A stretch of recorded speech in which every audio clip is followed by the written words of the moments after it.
What's up, ladies and gentlemen, and welcome to the 20-Minute Wrestling Podcast. I'm your host, the Scene Snob, Mick Manhattan, a.k.a. the Ring Snob, for this all intents and purposes. Back at it again, another edition coming out. This is a week before Christmas, so we get one more episode, and then I am taking a break until after the new year with the 20-Minute Wrestling Podcast. Now, we will still have the Scene Snobs podcast going, and we will still have Marriage Just Like That still going. So be sure to keep an eye out on those at thescenesnobs.com. So with that being said, let's get started. This week has been WWE mostly focusing on setting up TLC, which was tonight. And we'll get into that. There's a few things I want to get into news-wise. One, we got Seth Rollins finally coming out and blaming the fans. He joined up with AOP. They took out Kevin Owens. Gave him a nice little curb stomp on the cement. And Seth Rollins finally took his place back on the heel side. So he is back. I don't want to say the dark side because he is not dark. He's back on the heel side, though, so I'll give him that. Now, he is seemingly teaming up. They're creating a stable with AOP, as I've said. And I don't know about this. I don't know about this angle of him feeling he's forced to become a heel because the fans don't like him.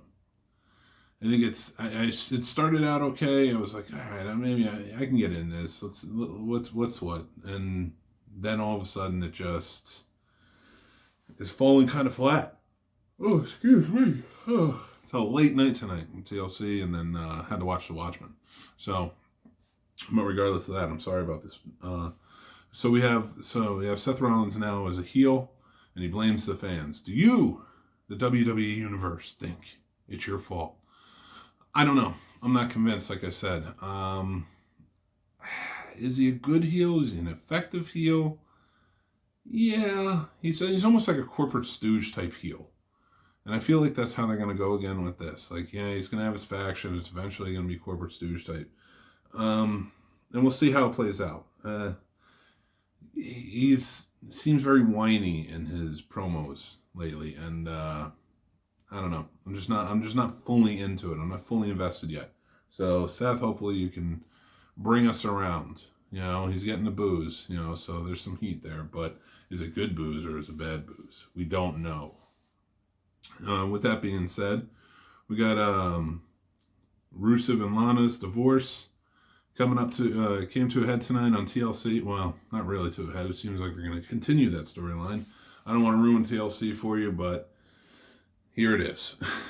So we had Rusev and Lana. Rusev challenged Bobby Lashley to a table match. You know, first put through a table wins, and then he would sign the divorce paperwork so Bobby and Lana could get married. So they do that. And tonight, it all culminated into tonight's match. Pretty solid match for a little while. It went a little long-winded, got a little boring.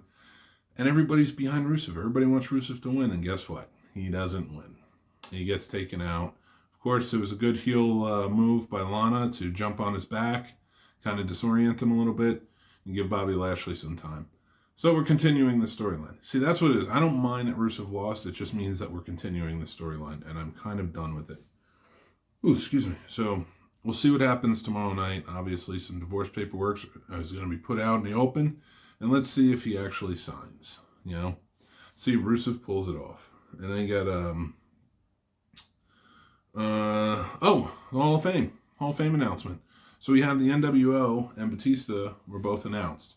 Now, Batista, as we know, deservedly so, is going to be brought in, but the NWO, there's a lot, I don't want to say a lot, there's a little bit of controversy about this, and I don't know that I disagree. So the NWO members that they have going in are, of course, Hogan, Scott Hall, Kevin Nash, and Sean Waltman, a.k.a.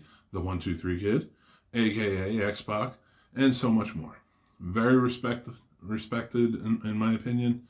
I love him. I love X-Pac. But does he deserve the NWA? Everybody was a member of the NWA back in the day. So, you know, are you talking about founding members? He wasn't initially a founding member. He was an early on member, and he was a short-lived member because he left to go to WWE, which again became part of one of the greatest stables of all time in DX, and deservedly so, is in the Hall of Fame for that. So I don't know that he deserves NWO credit. And one of the controversial topics on that is the Giant. Paul White. When he was the Giant, he was an original member. He joined up fairly quickly, like it was within weeks. He joined up with the NWO, and he was a member for a long time. So why doesn't he get the credit? Why didn't he get pulled in? And now I'm not saying that you have to get rid of Sean Waltman because he was one of the originals too after the top three. But why not? Why not have the Big Show on there? Why not bring the Giant back in? It boggles my mind. I feel like I guess for me, the Big Show, with everything he's done in his service to the WWE and WCW for that, deserves to be in the Hall of Fame before he would get in with the NWO. He deserves to have gone in as a single, under the Big Show moniker. But since they're putting the NWO in, I feel like leaving him out of that is kind of disgraceful, in my opinion. He really deserves to be in there for NWO. And some people were talking about Ted DiBiase. Now he was pretty early on too, joining up. So where do you start and where do you stop? And I don't know that Sean Waltman is where you stop. But I don't know that Ted DiBiase is where you stop. I don't know that Macho Man or Miss Elizabeth or whoever else is where you stop. But I really think that Big Show, deservedly so, should probably be where you stop. It should be, if you want to add Sean Waltman, fine. I don't think that he had that prolific of a connection to NWO. I mean, if you think about him, you think DX. You're not thinking NWO. That's, again, not to take away the credit that he was an NWO member. But what do you guys think? I want to hear back on this. I've been reading a lot about it, and I want to know what the fans feel. So, message me or comment below and really let me know, because I'm interested. But with that, I'm going to leave it alone and just accept it for what it is. I mean, Nash and Hall and Hogan definitely deserve for NWO. They deserve just for the greatest heel turn of all time, in my opinion. And that is Hogan. The most unexpected. So we got, at least after like a year and a half, 2 years, we got some wellness policy suspensions. And one was he was a performer. I didn't even know he was still in the WWE. And it's kind of crazy to me. But Primo Colon of the Colon Brothers, he wellness policy suspension. He's out for 30 days. And one who, maybe not surprising, but it's kind of affecting things and how it's going, because he has a pretty hot tag team going on right now, and that's Robert Roode. So both have 30 days wellness policy suspensions. And it's interesting that it came out, because they're still playing up the kayfabe story of Robert Roode being injured. They talked about that tonight on TLC. So why release the wellness policy news, which was released by the WWE? So I don't understand what's the point of doing that and then playing up the story that he was injured. He's injured on an attack from Roman Reigns. So what are you trying to say? It conflicts. And of course, when Michael Cole's saying it's driving me crazy, so you just kind of got to accept it. So with that, we also have we had a three-way match I want to talk about a little bit in NXT for the number one contender spot, and that was Tommaso Ciampa, Keith Lee, and why am I drawing a blank? This is going to drive me crazy. Of course, I need to look this up now. I don't know why I don't know this. I had it written down, but I can't find my paper, my notes. Well, anyway, let's go over to AEW real quick. We had it's a pretty solid match. This is the last Wednesday Night Dynamite that they were going to have, live Wednesday Night Dynamite that they were going to have this year. So they had a pretty solid episode. We had a really cool promo by Jon Moxley, and then the Inner Circle came out and invited him. Straight up invited him into the Inner Circle. So and he didn't say no. So it's interesting to see where it goes. I am, I don't know where I'm at with that, because I want to think that he's better on his own, but I'd also like to see where they go with it. Like, how far would he be that lunatic member of the Inner Circle that they can't control? And if they can't control him, and let's face facts, Chris Jericho is all about control. Le Champion needs his control over his team. So, and Finn Balor, sorry. So Finn Balor's third, but we'll get back to that. I'm on this now. So we got, so what do you think in the new year? Should we have a Jon Moxley in the Inner Circle? I say yes. I say yes because I don't think it will tear down the Inner Circle, but I think you might get some drama and some implosion in there, and I am excited to see how it goes. With that being said, who else, if he doesn't join, are we creating a new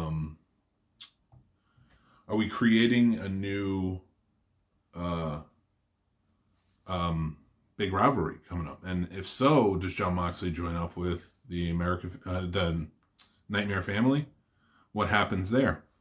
So it's exciting, and there's a lot out there. I'm anxious to see what happens with it. They're going to get back to it right after they come back after the new year. So, we'll stick with it and see what happens, but there's a lot of speculation. So let me know, do you want Jon Moxley in the Inner Circle or not? Is he too much of a wild card? Or would he fit right in? Would he work? I think I'd like to see him join, but I don't think he'll fit. I think he would cause too much catastrophe and butt heads too much with everybody else. Especially because he may not want the belt, but he's going to go after it. And Jericho's got it. And, he's the man right now. He's Le Champion. You gotta leave the belt on him for a little bit longer. At least maybe the next pay-per-view. Yeah, he deserves that much. And even if you go on beyond, leave him on for a full year. Let him set a record in AEW. That'd be awesome. I am cool. Jericho is holding it down right. And one thing Jericho did that I have such a high respect for, because obviously this man has not just taken over as a locker room leader, but he's also a guy that stepped in and is now letting everybody know. He's not just laying down the law, but he's laying down the law in a way that's like, everybody, you need to learn this. And he called a meeting because it's, and this has been happening a lot, and I've been noticing it myself, and a lot of other fans have been noticing, that I've talked to, is the rules seem to be out there in matches. The rules, like, the refs seem to have no power. They're kind of making the refs look weak, or like inept, like they don't know what they're doing. And that was because, sometimes there wouldn't be a tag and it would just change up, and sometimes things would be done during matches that weren't supposed to be done. They're disqualifiable. I don't even know if that's a word. For this show, it's going to be a word, disqualifiable. I'm going to go with it. Message me. Let me know if that's a word. So, there was a lot of things happening, and one of them was the Lucha Brothers they talked about, and Ray Phoenix and Pentagon, and how they would never tag. And because they're never tagging, and other things are going on, it's making the refs look weak, and it's not helping at all. So you have that, and it does a disservice to everything that's building up. Now, I love the Lucha Brothers. I think the Lucha Brothers are awesome. And they were getting called on it, from what I understand, and they were like, "Oh no, this is how we do it. This is Lucha Libre Wrestling." And Jericho quickly called them on it and was like, "I wrestled in Mexico for like 2 years, and that is not how they do it. They tag each other from the corner. You don't just kind of walk in and do whatever." So like, it was lazy. So he called, and rightfully so, because AEW is filled with a lot of young guys from the indies. And this is a voice. Jericho's a voice that's been around for so long, you know. And he knows this business inside and out. And that's the guy in the locker room you need to listen to. And the WWE is kind of doing the same thing. Weirdly enough, not in NXT, but they're doing it in the main roster. I've seen that happen with some matches, and things aren't getting called, and they used to be very good about that, but I don't know how that's working out. They need somebody like Jericho back there. I know they have superstars back there, but they also don't seem to be mentoring the way they need to mentor, like kind of let them know. So that's what it seems like anyway. We'll see what happens there. So that's all speculation on my part. But when I heard that Jericho held a meeting and kind of called everybody on their BS, it was like, this is how it is. This is how you gain heat. Just play you play it right and you come out on top, but just follow the rules. Like, there are rules. And I really dug that. I really dug how he kind of brought that in. And supposedly it went over really well and haven't had any issues since. So, I also like, he called out that we're out of the honeymoon period. This is make or break. This is what is going to keep people going. So stop messing around, because we need to be on our toes, and we need to be professionals. So I really dug that. But back to NXT real quick. So we had the triple threat match with Keith Lee, Tommaso Ciampa, and Finn Balor. And Finn Balor defeated by pinfall, Keith Lee by pinfall, and became the number one contender. Now, I am looking forward to a Finn Balor Adam Cole championship. And there's been a lot of talk, a little bit of backlash that Keith Lee is the hot one right now. Why wouldn't he get it? Because you're going to get a better match between Adam Cole and Finn Balor. It's just true. Right now, it's Finn Balor. He's hot. He's doing great as a heel. And you're not going to get a better match with Keith Lee for the next pay-per-view. Tommaso Ciampa, you will. But Finn Balor's the guy. Finn Balor's the guy you do it with next. And I think he should win. Because now you're taking away from Adam Cole. He's got to come back up.